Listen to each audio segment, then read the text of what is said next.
नमस्कार प्यारे साथियों, आप लोगों का स्वागत है आज के इस इम्पोर्टेंट क्लास में। प्यारे बच्चों, आप लोग कैसे हैं? आशा करता हूं आप लोग बहुत ही अच्छे होंगे, स्वस्थ होंगे, मस्त होंगे और अपनी बोर्ड एग्जाम की तैयारी भी बहुत अच्छे से कर रहे होंगे। तो प्यारे बच्चों, आज हम लेकर आए हैं आपके लिए क्लास 10th हिंदी का ऐसे 50 ऑब्जेक्टिव क्वेश्चन जो आपके बोर्ड एग्जाम में बहुत बार पूछा गया है। तो प्यारे बच्चों, इस क्लास को आप लोग अंत तक देखिएगा और दिए जाने वाले 50 ऑब्जेक्टिव क्वेश्चन को आप लोग अच्छे से याद भी करते हुए चलिएगा। आज हम देखते हैं कि आपका हिंदी की क्लास, हिंदी आप लोग पढ़े हैं तो आपकी हिंदी का तैयारी कैसे है। अगर आपने इस 50 क्वेश्चन में से आपको सिर्फ 30 क्वेश्चन सही करना है, कितना सही करना है? सिर्फ 30 क्वेश्चन ही सही करना है, तो आपकी तैयारी बहुत ही अच्छा होगा। तो आप लोग इस वीडियो को अंत तक देखिएगा और 50 ऑब्जेक्टिव में से 30 सही करके ही जाइएगा। ओके जी, तो चलिए हम फिर क्लास को स्टार्ट करते हैं और आप हमारे साथ चैट सेक्शन में आंसर को भी लगाते हुए चलिएगा। ओके, तो चलिए फिर हम क्लास को स्टार्ट करते हैं। आज का पहला प्रश्न है, सूरज का जन्म कहानी के लेखक कौन है? सूरज का जन्म कहानी के लेखक कौन है, आपसे प्रश्न पूछा है। तो प्यारे बच्चों, आप लोग फटाफट बता दीजिए फर्स्ट नंबर प्रश्न का सही जवाब क्या हो जाएगा। आप लोग कमेंट बॉक्स में बता दीजिए। तो इसका हो जाएगा आपका ऑप्शन नंबर सी हो जाएगा, मुंशी प्रेमचंद्र हो जाएंगे। कौन हो जाएंगे? मुंशी प्रेमचंद्र हो जाएंगे। आपसे बोर्ड एग्जाम में यह भी प्रश्न पूछा गया है कि मुंशी प्रेमचंद्र का जन्म कब हुआ था। तो आपको अच्छे से याद कर लेना है। उनका जन्म हुआ था 31 जुलाई। कब हुआ था? 31 जुलाई 1880 को हुआ था। कब हुआ था? 1880 को हुआ था। प्यारे बच्चों, हम जो भी अलग से बताएंगे वो बहुत ज्यादा आपके लिए इंपॉर्टेंट होगा। तो आप लोग इस क्लास को बहुत अच्छे से देखिएगा और जो मैं अलग से बताऊंगा वो आप लोग कॉपी में नोट कर लीजिएगा ताकि आप भूल न जाए। और इस क्लास में मैं आपको उम्मीद करता हूं कि आप लोग जितना भी क्वेश्चन याद करिएगा वो क्वेश्चन आपके एग्जाम में अवश्य आएगा। तो प्यारे बच्चों, आप लोग इस क्लास को अंत तक देखिएगा। ओके, तो आप लोग इनका जन्म भी याद कर लीजिएगा। पहला नंबर का सही जवाब ऑप्शन नंबर सी बिल्कुल करेक्ट आंसर हो जाएगा। ओके, चलिए नेक्स्ट प्रश्न का सही जवाब बताइए। गब्बर सिंह कहानी किसने लिखी है? गब्बर सिंह कहानी किसने लिखी है आपको बताना है। तो इसका सही जवाब क्या होगा आपको कमेंट बॉक्स में बताइए, फटाफट बताइए इसका सही जवाब क्या होगा। तो गब्बर सिंह की कहानी किसने लिखी है? तो प्रेमचंद्र ने लिखे हैं। किसने लिखा है? प्रेमचंद्र ने लिखा है। सही जवाब ऑप्शन नंबर बी बिल्कुल करेक्ट आंसर हो जाएगा। ओके, चलिए अगला नेक्स्ट प्रश्न बताइए। प्राकृतिक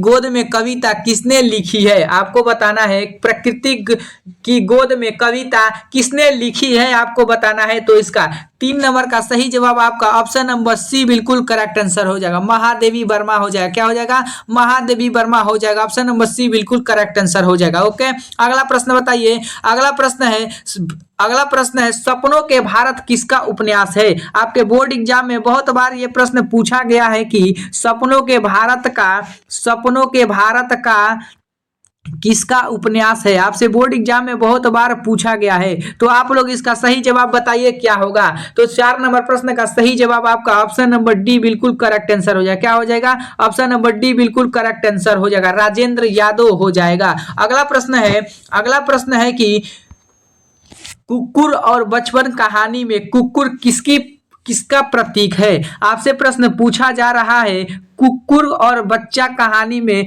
कुक्कुर किसका प्रतीक है, आपको बताना है। तो प्रतीक है विश्वास का। किसका है? विश्वास का। आपका सही जवाब ऑप्शन नंबर डी बिल्कुल करेक्ट आंसर हो जाएगा। ओके बच्चों, आप लोग इस क्लास को बहुत अच्छे से देखिएगा और अभी तक आपने लाइक नहीं किया है तो आप लोग वीडियो को लाइक भी कर दीजिए और दोस्तों के पास शेयर भी कर दीजिए। ओके, ताकि और बच्चे आप यहाँ से बेहतरीन तैयारी भी कर सके। ओके, तो चलिए अगला नेक्स्ट प्रश्न है 6 नंबर प्रश्न है झांसी की रानी किसने लिखी है? झांसी की रानी किसने लिखी है आपको बताना है। तो झांसी की रानी किसने लिखी है? वो रामचंद्र शुक्ल ने लिखा है। किसने लिखा है? रामचंद्र शुक्ल ने लिखा है। आपसे बोर्ड एग्जाम में और प्रश्न पूछा जाता है कि रामचंद्र शुक्ल का जन्म कब हुआ था। तो आप लोग याद कर लीजिएगा कि रामचंद्र शुक्ल का जन्म हुआ था 4 अक्टूबर। कब हुआ था? 4 अक्टूबर 4 अक्टूबर 1884 को हुआ था। कब हुआ था?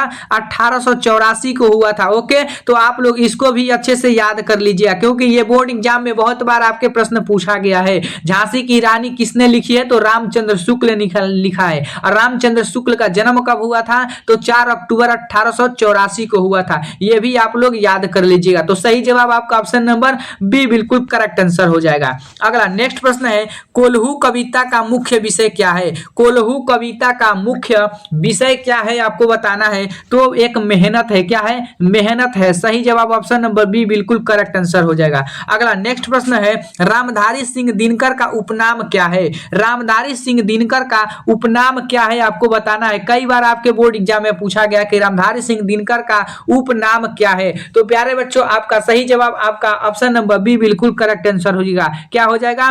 बी बिल्कुल करेक्ट आंसर हो जाएगा। ओके, आप लोग इसे भी याद कर लीजिए। अगला है, अंधा युग नाटक लेखक कौन है?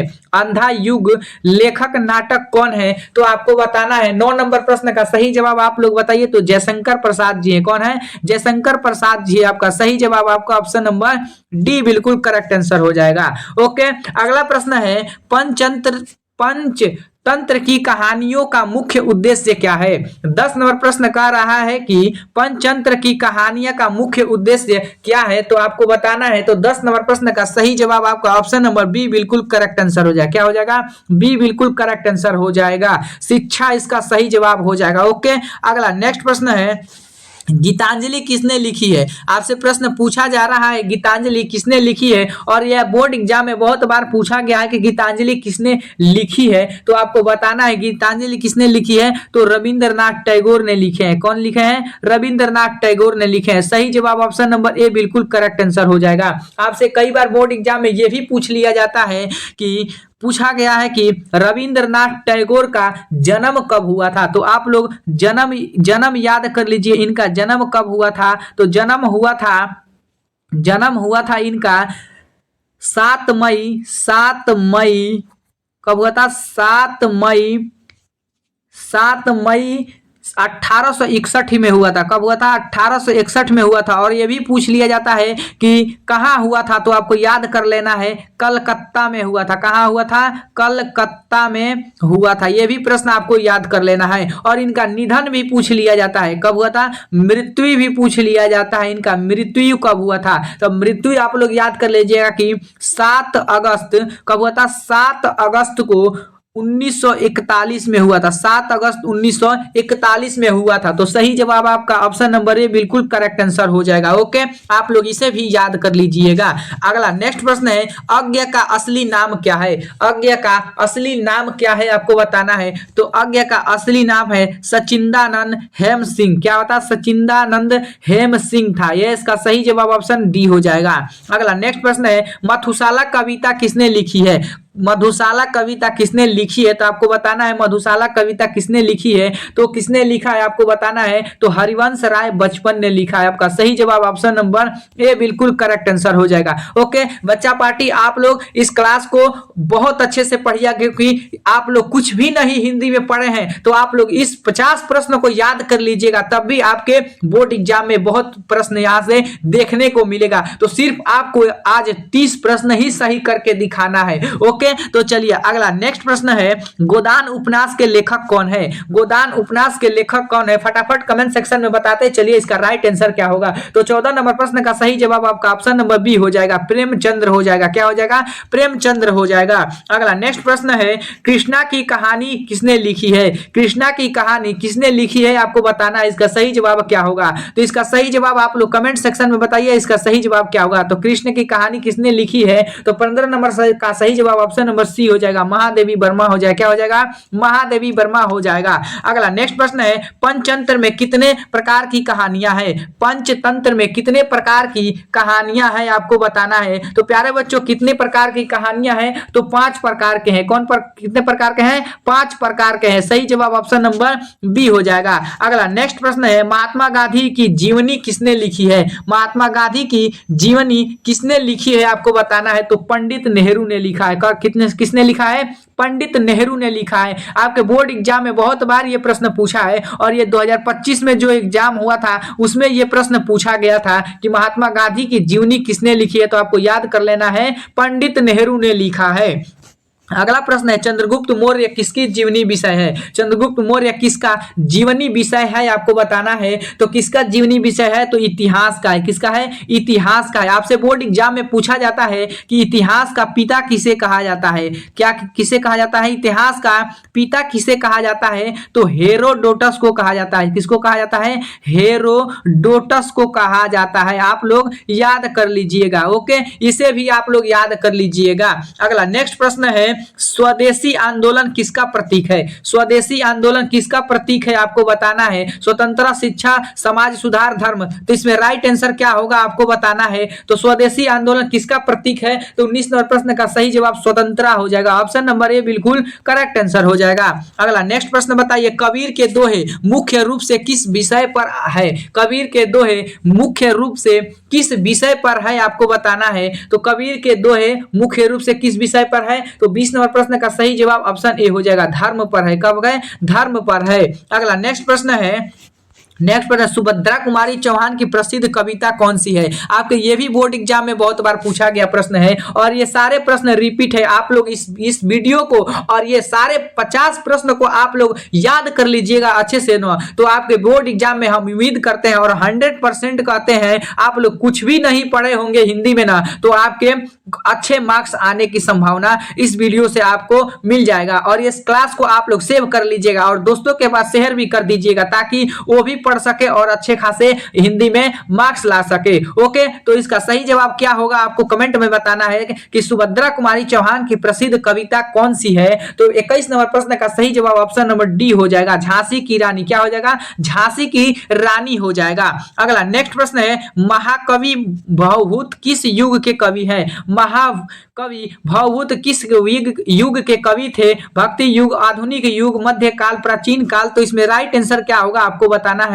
तो वो हो जाएंगे 22 नंबर प्रश्न का सही जवाब ऑप्शन नंबर सी हो जाएगा। क्या हो जाएगा? ऑप्शन नंबर सी बिल्कुल करेक्ट आंसर हो जाएगा। अगला नेक्स्ट प्रश्न है सूरदास की रचना किसके भजन है? सूरदास की आपसे प्रश्न पूछा जा रहा है सूरदास की रचना किसके भजन है? तो आपको बताना है राम, कृष्ण, शिव, गणेश। तो इसमें क्या राइट आंसर होगा आपको बताना है। तो इसमें राइट आंसर हो जाएगा 23 नंबर प्रश्न का सही जवाब बी हो जाएगा। क्या हो जाएगा? बी बिल्कुल करेक्ट आंसर हो जाएगा। आप लोग अच्छे से याद कर लीजिएगा। अगला नेक्स्ट प्रश्न है रामायण महाकाव्य किसने लिखा है? आपके बोर्ड एग्जाम में ये प्रश्न तो आपको याद ही होगा और किसने लिखा है आप लोग कमेंट सेक्शन में बताइए। हम देखते हैं कि कौन कौन बता रहा है कि रामायण के महाकाव्य किसने लिखा है। वाल्मीकि, तुलसीदास, कालिदास, भवभूत किसने लिखा है आपको कमेंट सेक्शन में बताना। इसका राइट आंसर क्या होगा? 24 नंबर प्रश्न का सही जवाब आप लोग कमेंट में बताइएगा क्या होगा। हम देखेंगे सबका और देखेंगे किसने इसका सही जवाब बताया। तो ओके, आप लोग बता के चलिएगा इनमें राइट आंसर क्या होगा। ओके, तो चलिए अगला नेक्स्ट प्रश्न है गीत किस प्रकार की कविता है? गीत किस प्रकार की कविता है आपको बताना है। तो गीत किस प्रकार की कविता है? तो गीत एक प्रकार का गीतात्मक कविता। क्या है? सही जवाब ऑप्शन नंबर बी हो जाएगा। अगला नेक्स्ट प्रश्न है महाकवि कालिदास की रचना कौन सी है? महाकवि कालिदास की रचना कौन सी है? तो अभिज्ञान संकुतलम है। क्या है? अभिज्ञान संकुतलम है। आपका सही जवाब ऑप्शन नंबर ए बिल्कुल करेक्ट आंसर हो जाएगा। ओके, अगला प्रश्न है सूर्यकांत त्रिपाठी निराला की प्रमुख कविता कौन सी है? सूर्यकांत त्रिपाठी निराला की प्रमुख कविता कौन सी है? तो प्यारे बच्चों सरोज समृद्धि है। क्या है? सरोज स्मृति है। आपका सही जवाब ऑप्शन नंबर ए बिल्कुल करेक्ट आंसर हो जाएगा। अगला नेक्स्ट प्रश्न अटल बिहारी वाजपेयी का साहित्य योगदान किस क्षेत्र में है? अटल बिहारी वाजपेयी का साहित्य योगदान किस क्षेत्र में है आपको बताना है। कविता, कहानी, नाटक, निबंध। तो क्या होगा आपको बताना है। तो इसका सही जवाब आपका क्या होगा? तो 28 नंबर प्रश्न का सही जवाब ऑप्शन नंबर ए हो जाएगा, कविता हो जाएगा। क्या हो जाएगा? कविता हो जाएगा। आप लोग अच्छे से याद कर लीजिएगा। ओके, तो बच्चा पार्टी आप लोग सही जवाब इसका सही बता दीजिए। कर्म योग किस ग्रंथ में मिलता है?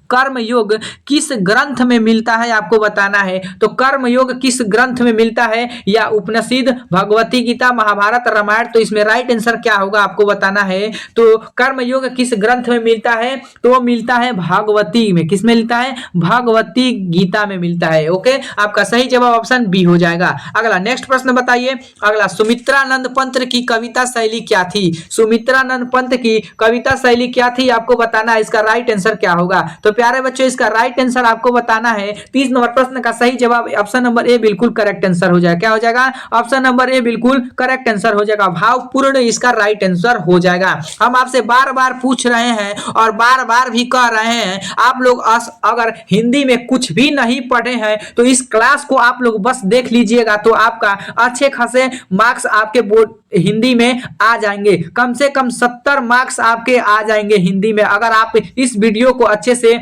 याद कर लीजिएगा 50 क्वेश्चन को। तो ओके, तो आप लोग 31 नंबर प्रश्न का सही जवाब बताइए। जयशंकर प्रसाद की प्रसिद्ध नाटक कौन सा है आपको बताना है। अंधा युग, चित्रलेखा, वसंत, सीताराम। तो क्या हो जाएगा इसमें राइट आंसर क्या होगा? तो प्यारे बच्चों 31 नंबर प्रश्न का सही जवाब ए हो जाएगा। क्या हो जाएगा? ए हो जाएगा। अंधा युग इसका राइट आंसर हो जाएगा। अगला प्रश्न है, महादेवी वर्मा की प्रमुख कविता कौन सी है? महादेवी वर्मा की कविता की प्रमुख कविता कौन सी है? मां, नीड़, जीवन, जीवन धारा। तो इसमें राइट आंसर क्या होगा आपको बताना है। तो 32 नंबर प्रश्न का सही जवाब आपका ऑप्शन नंबर डी हो जाएगा। क्या हो जाएगा? ऑप्शन नंबर डी बिल्कुल करेक्ट आंसर है। जीवन धारा इसका राइट आंसर हो जाएगा। अगला प्रश्न है, रामधारी सिंह दिनकर का काव्य संग्रह कौन सा है? रामधारी सिंह दिनकर का काव्य संग्रह कौन सा है आपको बताना है। तो 33 नंबर प्रश्न का बिल्कुल सही जवाब आपका ऑप्शन नंबर ए बिल्कुल करेक्ट आंसर हो जाएगा। क्या हो जाएगा? ए बिल्कुल करेक्ट आंसर हो जाएगा। अगला नेक्स्ट प्रश्न है, हरिवंश राय बचपन की प्रसिद्ध रचना कौन सी है? आपके बोर्ड एग्जाम में यह प्रश्न बहुत बार पूछ लिया गया है कि हरिवंश राय बचपन की प्रसिद्ध रचना कौन सी है? मधुशाला, मुरली, जीवन गीता और सूरजमुखी। तो इसमें राइट आंसर क्या होगा आपको बताना है। प्यारे बच्चों इसका राइट आंसर क्या होगा आपको कमेंट सेक्शन में बताना है। इसका राइट आंसर क्या होगा? हरिवंश राय बचपन की प्रसिद्ध रचना कौन सी है? तो इसका सही जवाब आपका ऑप्शन नंबर ए हो जाएगा। क्या हो जाएगा? ए हो जाएगा। मधुशाला इसका सही जवाब हो जाएगा। ओके, अगला नेक्स्ट प्रश्न है, सूर्यकांत त्रिपाठी निराला का उपनाम क्या था? सूर्यकांत त्रिपाठी निराला का उपनाम क्या था आपको बताना है। तो वो था 35 नंबर प्रश्न का सही जवाब ऑप्शन ए हो जाएगा। निराला था। क्या था? निराला था। ऑप्शन ए बिल्कुल करेक्ट आंसर हो जाएगा। अगला नेक्स्ट प्रश्न है, प्रेमचंद्र का प्रसिद्ध उपनाम कौन सा है? प्रेमचंद्र का प्रसिद्ध उपन्यास कौन सा है आपको बताना है। तो वो है सब है। क्या है? सब है। इसका सही जवाब डी हो जाएगा। गोदान, गंबन, निर्मला। इसका सही जवाब ऑप्शन नंबर क्या हो जाएगा? ऑप्शन नंबर डी बिल्कुल करेक्ट आंसर हो जाएगा। क्या हो जाएगा? डी बिल्कुल करेक्ट आंसर हो जाएगा। अगला प्रश्न है, अज्ञ का असली नाम क्या है? अज्ञ का असली नाम क्या है आपको बताना है। तो अज्ञ का असली नाम क्या हो जाएगा? सी हो जाएगा। सचिंदानंद हेमंत सिंह इसका राइट आंसर आपका हो जाएगा। अगला है, सुभद्रा कुमारी चौहान की कविता झांसी की रानी किस विषय पर है आपको बताना है। तो वो है किस पर है? 38 नंबर प्रश्न का सही जवाब आपका ऑप्शन नंबर डी बिल्कुल करेक्ट आंसर हो जाएगा। नारी शक्ति हो जाएगा। क्या हो जाएगा? नारी शक्ति हो जाएगा। सही जवाब डी हो जाएगा। अगला प्रश्न है, रामायण के लेखक कौन है? आपसे बोर्ड एग्जाम में पूछा गया और आप लोग रामायण भी देखते हैं, हर साल रामायण देखते हैं। रामायण के लेखक कौन है आपसे पूछा है। तो 39 नंबर प्रश्न का सही जवाब बिल्कुल क्या हो जाएगा आपको बताना है। तो रामायण के लेखक कौन है? 39 नंबर प्रश्न का सही जवाब ए हो जाएगा। वाल्मीकि जी है। कौन है? वाल्मीकि जी है। अगला नेक्स्ट प्रश्न है, कबीर के दोहे किस प्रकार के हैं? कबीर के दोहे किस प्रकार के हैं आपको बताना है। तो 40 नंबर प्रश्न का सही जवाब आपका ऑप्शन नंबर ए हो जाएगा। क्या हो जाएगा? ए बिल्कुल करेक्ट आंसर हो जाएगा। अगला नेक्स्ट प्रश्न है, गीतांजलि का लेखक कौन है? गीतांजलि का लेखक कौन है आपको बताना है। तो 41 नंबर प्रश्न का सही जवाब ऑप्शन नंबर ए हो जाएगा। रविंद्रनाथ टैगोर जी हो जाएगा। इनका जन्म कहाँ हुआ था आपसे अभी बताया था, आप लोग कमेंट सेक्शन में बताइएगा। तो जन्म कब हुआ था और मृत्यु कब हुआ था और इनका जन्म कहाँ हुआ था आपको बताना। देखते हैं आप लोग कितने ध्यान से क्वेश्चन को पढ़ रहे हैं और कितने अच्छे से पढ़ रहे हैं। आप लोग फटाफट बता दीजिए कमेंट बॉक्स में, रविंद्रनाथ टैगोर का जन्म कहाँ हुआ था, कब हुआ था और मृत्यु कब हुआ था आपको कमेंट सेक्शन में बताना है। ओके, अगला नेक्स्ट प्रश्न बताइए, महाकवि कालिदास की प्रमुख प्रकृति कौन सी है? महाकवि कालिदास की प्रमुख कृति कौन सी है आपको बताना है। तो 42 नंबर प्रश्न का सही जवाब आपका ऑप्शन नंबर डी हो जाएगा, सभी हो जाएगा। क्या हो जाएगा? सभी हो जाएगा। ऑप्शन नंबर डी बिल्कुल करेक्ट आंसर हो जाएगा। सूरदास का भजन किस देवता के लिए है? सूरदास का भजन किस देवता के लिए है आपको बताना है। तो सूरदास का भजन किस देवता के लिए है? तो कृष्ण देवता के लिए है। किसके लिए है? कृष्ण देवता के लिए है। अगला प्रश्न है, अटल बिहारी वाजपेयी किस रूप में जाने जाते हैं? अटल बिहारी वाजपेयी किस रूप में जाने जाते हैं आपको बताना है। तो वो कवि के रूप में जाने जाते हैं। सही जवाब ए बिल्कुल करेक्ट आंसर हो जाएगा।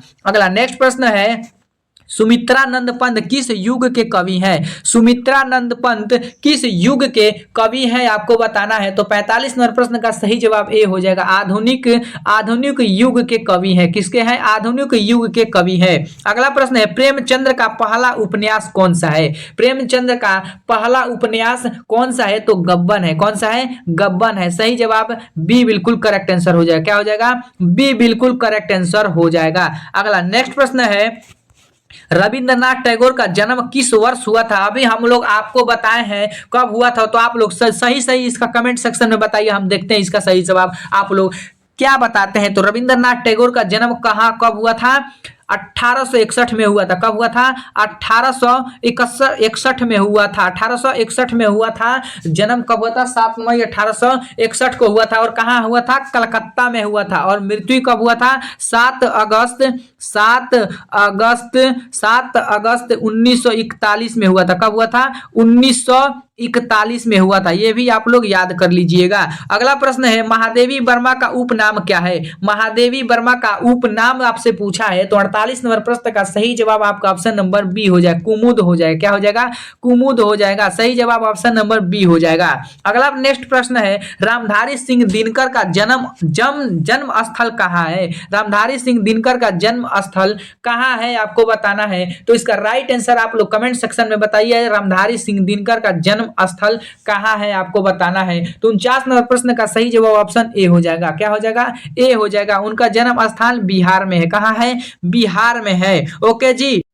तो प्यारे बच्चों, इसके रामधारी सिंह दिनकर का जन्म आपसे भी पूछ लिया जाता है। जन्म कब हुआ था? तो 23 सितंबर कब हुआ था? 23